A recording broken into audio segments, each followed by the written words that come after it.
All right, well, thank you everyone for joining us for this webinar. I want to thank everyone for coming in on time. It's just some housekeeping items. We have actually muted all of our participants.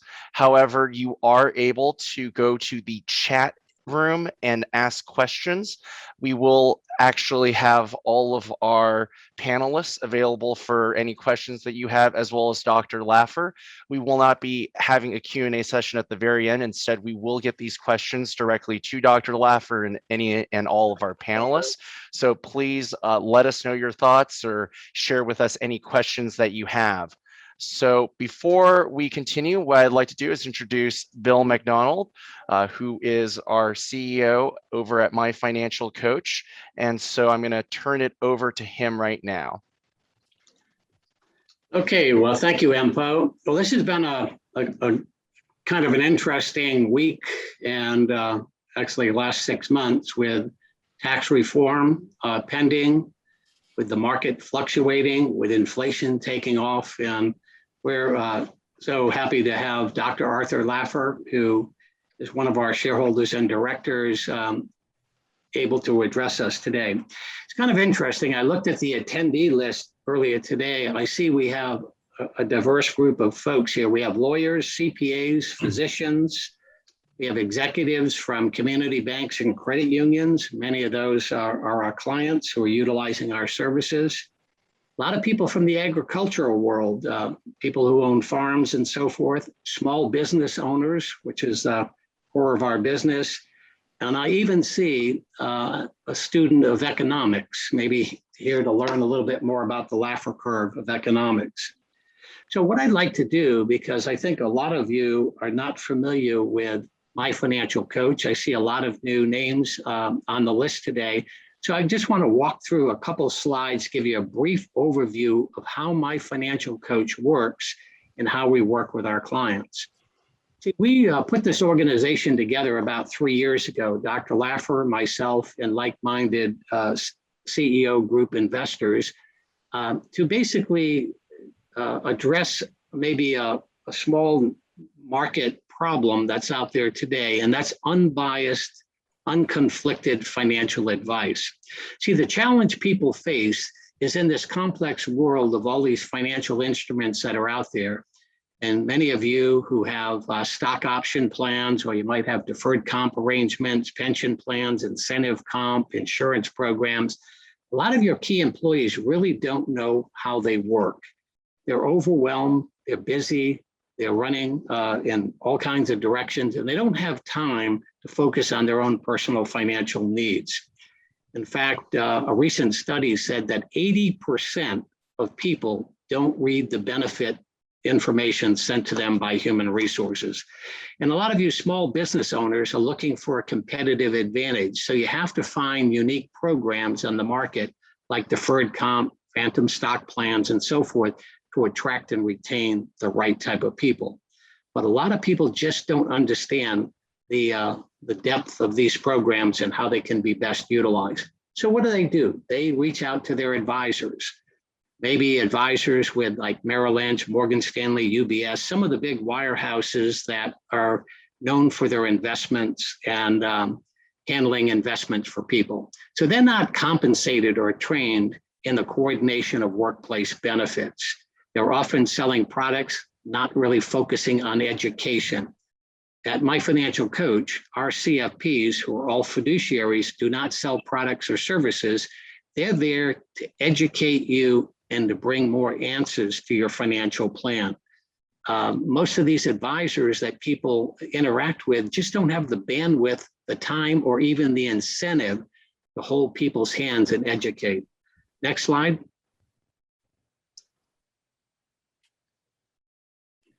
So the problem for many organizations, especially small business owners, is mid-sized employers don't have cost-effective financial wellness solutions for their management team, their executives, or their highly compensated employees.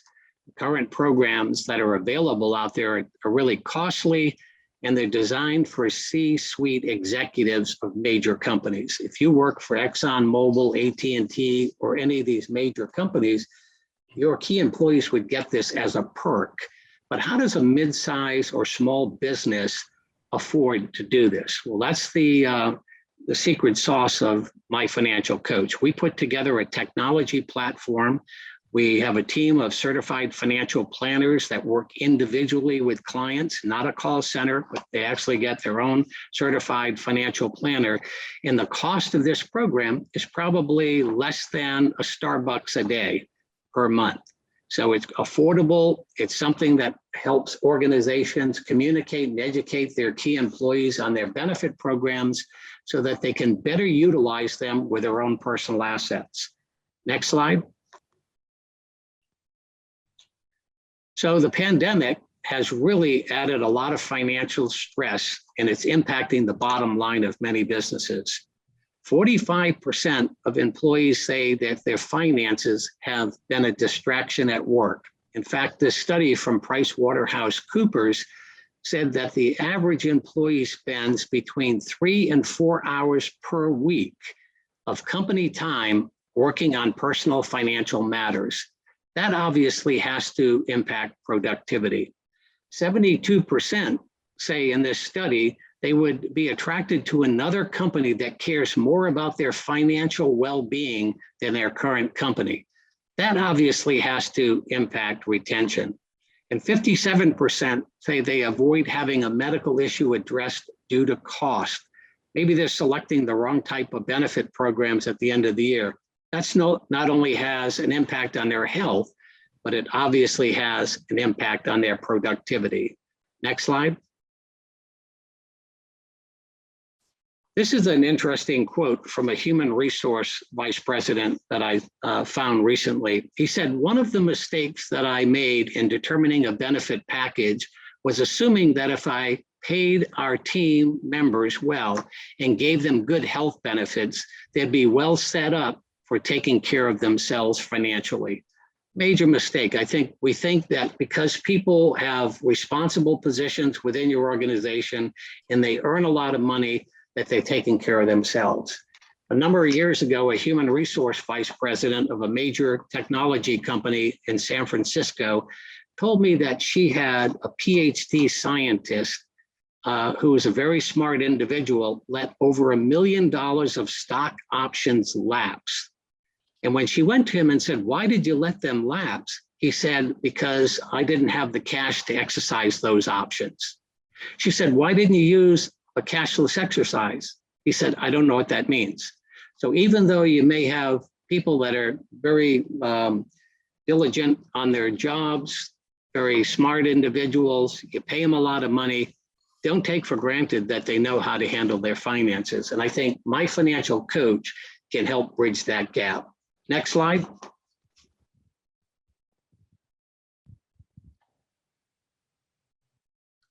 So many of you say, well, we already have this in our company. Our 401k provider actually educates our key employees on their benefit programs and so forth. Those people, very good at what they do, mostly on the investment management side, fall on the left here. They're traditional investment providers. They spend about 15% of their time on actual planning, and they spend 85% of their time working on investment management. That's only one small aspect of a complete financial plan. Our unique approach to financial wellness and planning covers all of the elements. We spend a lot of time on goal-driven financial planning, cash flow management, budgeting, helping people understand their corporate benefits so they can better utilize them with their own personal assets. We look at risk management, tax planning, and so forth. And we're back, our CFPs are all salaried employees and backed up by a number of subject matter experts in a number of different areas, such as tax experts, board certified estate planning lawyers, investment professionals, insurance professionals, property and casualty professionals, certified exit planning strategists, and even investment banking and ESOPs. So we're helping a company, if they don't have current advisors, to bring in some of the best subject matter experts. And you're going to hear from a few of those people today. Next slide. And finally, What we do is we use technology very effectively in the planning process. So the first thing we do is we aggregate all of your company benefits in one place on a secured website so that an employee can look at their pension plan, they can look at their medical insurance, life insurance, and all of the benefits that are provided, and they can link all of their personal accounts. So in the palm of their hand, on their iPad or computer, they have their entire net worth 24/7 in real time. Then we assign them their certified financial planner, and that planner has an opportunity to work with them personally to build out their goals and objectives. And if they already have a financial advisor, we work with that advisor. This would be a great second opinion for those people that have advisors. So that's a little background on my financial coach. What we've all been waiting for today is to hear from Dr. Arthur Laffer. If you Google Dr. Laffer, you'll find 273,000 pages on Google. Obviously, he has an extensive background. Dr. Laffer, known for the famous Laffer curve of economics. Early in his career, after graduating from Yale and Stanford with a PhD and MBA, he was a professor at the University of Chicago under his mentor, George Shultz. He also taught at the University of Southern California and Pepperdine University. And during those years, he actually worked on Proposition 13 in California that many of you taxpayers in California are very familiar with. He was the first to hold the title of chief economist at the Office of Management and Budget. And we all know him as a member of President Reagan's Economic Policy Advisory. He's an author of many, many books. He's received lots of awards. He's worked on tax policies, not only for our country, but also many of the states and many foreign countries, and did a lot of work over the years, even with Margaret Thatcher. And finally, he's received lots and lots of awards, but the most recent one was the Presidential Medal of Freedom that was given to him last year by President Trump. My good friend, Dr. Arthur Laffer. Thank you, Bill. Thank you very much. It's great. I'm a little short of time, I guess. So what I'm going to do is, I don't know if any of you remember if you ever put your TV in the microwave, you can watch 60 minutes and 30 seconds. So I'm going to try to be fairly quick on this. I'm just finished a book. In fact, we've got the contract for it right now with Brian Dimitrovic and Gene Sinkfield. And the title of the book is Taxes Have Consequences. What I want to go through here very quickly is the history of the income tax and what happens when you change income taxes. It's not just income taxes, by the way, but that's the specific example at hand, but it works very well with all other taxes in consideration. They really move together. And with the bill coming up, I don't know what the specifics are going to be, but with the bill coming up, I do know that if they choose X, Y, or Z, I do know what the consequences will be. And very simply on looking at taxes have consequences. If you tax speeders, why do you tax speeders? You tax them to not speed, to stop speeding. Why do you tax drinkers? To get them to stop drinking. Why do you tax smokers? To get them to stop smoking. In the same sense, why do you tax people with incomes? Well, normally it has been to raise revenues, but lately it's been punitive. They've been raising taxes on rich people, and they just assume that they're going to pay more in taxes. But let me just say that we have a history of the income tax from 1913 to the present. And that history is replete with all sorts of examples that will fit exactly what's going to happen with this current bill that's coming up. For example, the whole history of 1913 to the present, when we're looking at taxes, especially taxes on the top 1% of income earners, it leads to enormous amounts of shelters, carve-outs, credits, deductions, exemptions, exclusions, all of the experts. And by the way, Jim, Chris, and Scott, you were excellent today. I just loved it. All of these plans, that's what high tax rates do, is they breed all sorts of ways to get around paying those taxes. When you look at the tax history of the US, just with the highest tax rate from 1913 to the present, when the income tax was put in 1913, in 1913, 14, and 15, the highest rate was 7%. By the time you got to 1918, at the end of World War I, the highest marginal income tax rate was 77%.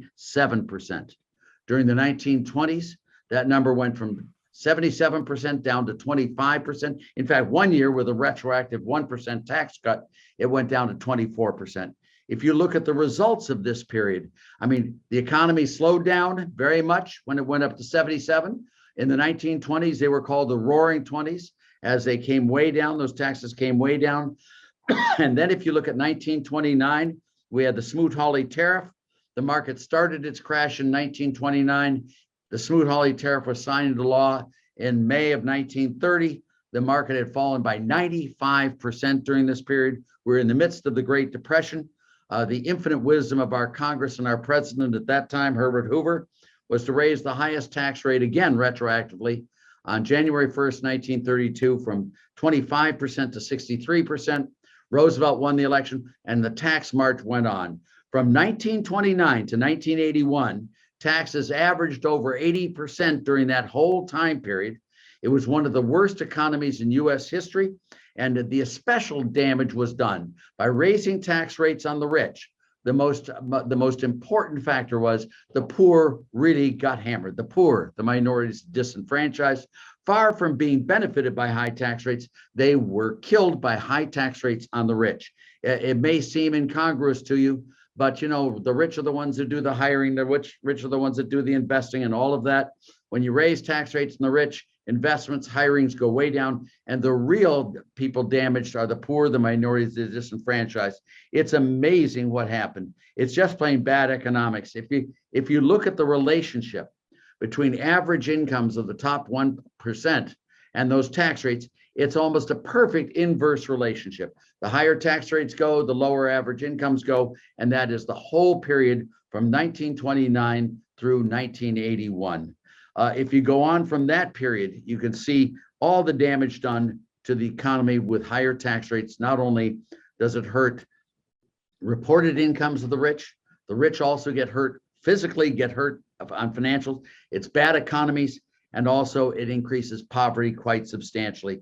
Obviously, starting in 1981, we had the Reagan tax cuts, and you can see all of that process reversed. The rich got a lot richer. In average incomes of the top 1% went way up, but so did the prosperity of the rest of the economy. In fact, if you look at that whole period from 81 on, poverty declined in the US quite substantially. You had a huge increase in income shares of the top 1%, but you also had the bottom 50% not damaged. I want to go to the last one with you just in a few seconds, just so I don't overextend my stay. In chapter 3 of the book, looks at tax revenues. And again, if you look at tax revenues, there are 3 components of tax revenues from the top 1%. It comes from average income, average tax rate, and the number of tax returns filed.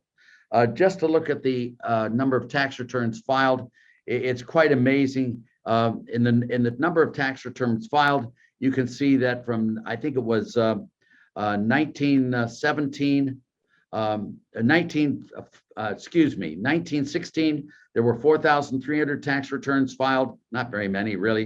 1917, there was 35 per thousand filed. From 1960 to 1920, there was a 17-fold increase in tax returns. They broadened the tax base dramatically, and 72,500 people filed. The next big, huge increase in filers was from 1938 to 1947, where you had a 4-fold increase in filers. There were 3 periods there where filings increased. If you look at that, you can take that out of the numbers. The average income, which I talked to you about here earlier, when you have high tax rates, average incomes of the top 1% are low. If you look at the average tax rate, the average income, and the number of filers, what you find is a shocking result, at least to me. Total revenues growth from the top 1% from 1943 on, from 1943 till 1981, that was when you had the highest tax rates. The growth in revenues was really low. The growth in real incomes was really low, and tax revenues did not do well. From 1981 on, you found the growth rate in incomes, again, fairly low. But what you did find was tax revenues increased dramatically from the top 1% of that. You know, it's amazing when you look at total revenues here. The higher they raise the tax rates, the less revenue they get from the top 1%, the worse the economy is, and the worse the distribution of income. Any of you want the first 2 chapters of the first 3 chapters of the book, I would be glad to send them out, Bill, if you want to get me the names. First chapter is on the broad-based what happens to the economy. Second one is different types of tax shelters that have been used over the years. It's really amazing how creative your special experts can be, Bill. And number 3 is tax revenues. Any of you want to see that? But believe me, what happened in the past is going to happen in the future. With this tax bill, Biden will be frustrated and by the lack of revenues coming in. If he raises the tax rates on the top 1% and raises other ones there in corporations, that will not inure to the benefit of the economy. It will not inure to growth rates. It will not inure to any sort of values that we consider. So when I'm looking at this bill, I see nothing but a disaster coming along. The only question is, how big will that disaster be? Bill, I'll throw it open. I hope I was in quick enough time there for you. So what's the impact here of all this deficit that we're building, and also the concern that many people have on inflation? I wouldn't be worried about the deficit per se, because that makes some of these people look to taxes. It's the government spending that is really the problem. And by spending all this money on what's called transfer payments, what you do is you convince people not to work, to not join the labor force. That means you have a shortage of employment, a shortage of goods and services. With a shortage of goods and services, that tends to push prices up. That's it. The real problem is that the longer these people are out of work, Bill, because they're being paid not to work, the longer they're out of work, the less skilled they become. They lose their skills. And these are especially jobs that are low level for the poor, the minorities, the disenfranchised, the less educated, that these people become less and less skilled. So the longer we take to bring them back into the labor force, the more damage that will be done to them. That's why I say that this bill and what's been done in the last year and a half has been incredibly damaged to the very weakest elements of our society and will inure to our detriment for years to come. It will also slow down growth dramatically. When Obama and W did their huge stimulus packages, the next 10 years were the slowest growth years. We didn't have 1 year that even hit 3% growth. I mean, that's never happened before in U.S. history. So this is that on steroids, Bill. It will lead to a very bad growth period, and it will be especially damaging to those people who are the most vulnerable. Yeah. What about the impact of all of these state income tax? Number of states are raising income taxes. A lot of states have brought income taxes. And I know a while back you wrote a great book on state income taxes. Maybe I should do sometime, just do a podcast on just state stuff, because it's really, really important. But yes, you're right. State income taxes are equally as damaging as federal ones. Now, state taxes, you can escape a little bit easier than you can federal ones. That's why there's such a huge in-migration here to Tennessee and into Florida and into Texas and into Nevada, because they're zero income tax states. Tennessee happens to be the single lowest tax state in the nation. If you look at all state and local taxes, and we're having a boom beyond belief. But those people moving here are moving out of states like Illinois, like Connecticut, like New Jersey, like New York, like Rhode Island, like Washington. I mean, all of these very anti-growth states, people move. But the damage done by state and local governments is huge to the economy as well. And anything that continues that type of tax and spend policies at a state level is equally as damaging as is the federal government. It's a very bad time period today in U.S. economic history. Yes. Empo, do we have any questions that have come in? So we do have a few people that have had some questions for our subject matter experts, but specifically directed. We have one from Jim. He said, how has COVID impacted the economy from the standpoint of people moving out of their state to another state or out of the city into outlying areas? If that's directed to me, Bill, I don't know if it is or not. Is it, Empo? Yeah, I would say that it has moved people out of the cities and out of close quarters. Now, how much its impact has had, I don't know, but it's the response to COVID-19 that has been the damaging aspect. And not that it isn't worth the risk. I mean, obviously there, but the COVID-19 damage to the economy was huge. We are recovering back from that. But we're recovering very slowly back from that. And unfortunately, what they think of as a recovery, those huge government spending programs, have been the antithesis of recovery.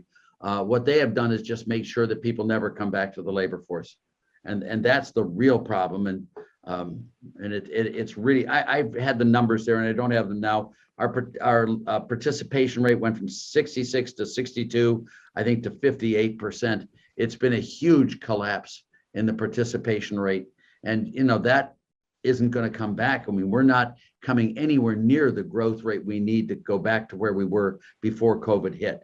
The growth path is going to be much lower than it had been before, and it was pretty bad before. All right.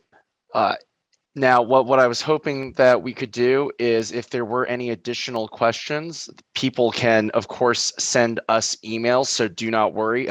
We will actually keep this chat room open for a little while after our meeting so that we can collect some of these questions and send them to you, Dr. Laffer, so you can get some of these questions answered if it makes sense. But if you are open, how much time do you have left for us today? And we can ask a few additional questions. I have some time for you, but what I want to make sure is that the listeners and the people on the podcast here know that if they email you, Empo, or Bill, I will send them, or I'll send to you, and then you can send to them the first 3 chapters of the book, which I think they'll find really, in macroeconomic terms, I think they'll find it very interesting. All right, so we have a few questions coming in directly to me as well as to everyone in the chat room. So why don't we go down some of the lists. So what do you think? So could you give us your views on the strength or lack thereof of the US dollar for the next few years? Well, my view is that the US dollar, I mean, given what we've been doing to the economy, the US dollar is under siege, I think, long term. Now, a lot of other countries' currencies are under siege as well. I think one of the things that's really wonderful about the current situation in the world economy is all of these cryptocurrencies coming in to replace the US dollar. I mean, we really started our decline in the 1930s when Roosevelt banned US holding of gold in the United States. That was in 1933. And then I was in the White House with the Nixon administration when we went off gold completely. We no longer honored gold conversion by countries. We left that gold standard. And following that period, we've come into a unhinged paper currency world, which at first was led to a very, very high inflation. But, there's nothing to keep inflation from rising going in the future, except maybe something of substituting cryptocurrencies for government currencies. And there you have the basic traits that you want in a money. What is your prognosis on the proposed tax rates and levels as they currently stand? Well, I think the bill will not lower tax rates across the board. Believe me when I tell you, there are literally 50 or 60 small tax changes in there. I say small. They have enormous impact, but they're not included in all the major discussions in the press and on TV and all of that. There are a lot of little ones in there that are really very damaging. All the thing of, should you then could you do when you die, would your assets go to market value, and would they be taxed in the United States? And there are just lots of other little ones in there that are just killers. But all of these, I think, are very much to the detriment of the U.S. economy. And by the way, unfortunately, Bill, yours and myfinancialcoach.com is going to be probably benefited by these because everyone wants to get around them. But that's not the way we should run a country, and that will have damage to the economy. So to go into something a little bit more current, there is the ongoing slow collapse of Evergrande, as well as a few different things coming out of China. Various different institutions and the companies are certainly not doing as well. How do you think that will impact the U.S.? Well, I don't know that it will impact the U.S. It will impact the world quite substantially. President Xi has made it very clear that he's no longer the pro-growth president of China that had been in place since 1970. If you look at the miraculous expansion of China in 1970, I think it was 93% of all state-run, all enterprises ran through state-run enterprises. Today, that's down to 5%, which is amazing. That's a tax cut. China pegged the yuan to the US dollar in 1992. That's a sound money policy. Trade in China has expanded dramatically. So through free enterprise, pro-growth policies, China has expanded by, I think, something like 33, 34-fold since 1970, during the time we've expanded, let's say, threefold. And I think that era of China is coming to a close very quickly, while the state in China is really exercising its powers against private enterprise, against companies. You can see what they did with Jack Ma and some of the other companies, and Evergrande is one of those, and a lot of problems when the government gets really heavily involved in running these large enterprises. And that's exactly what's happening in China.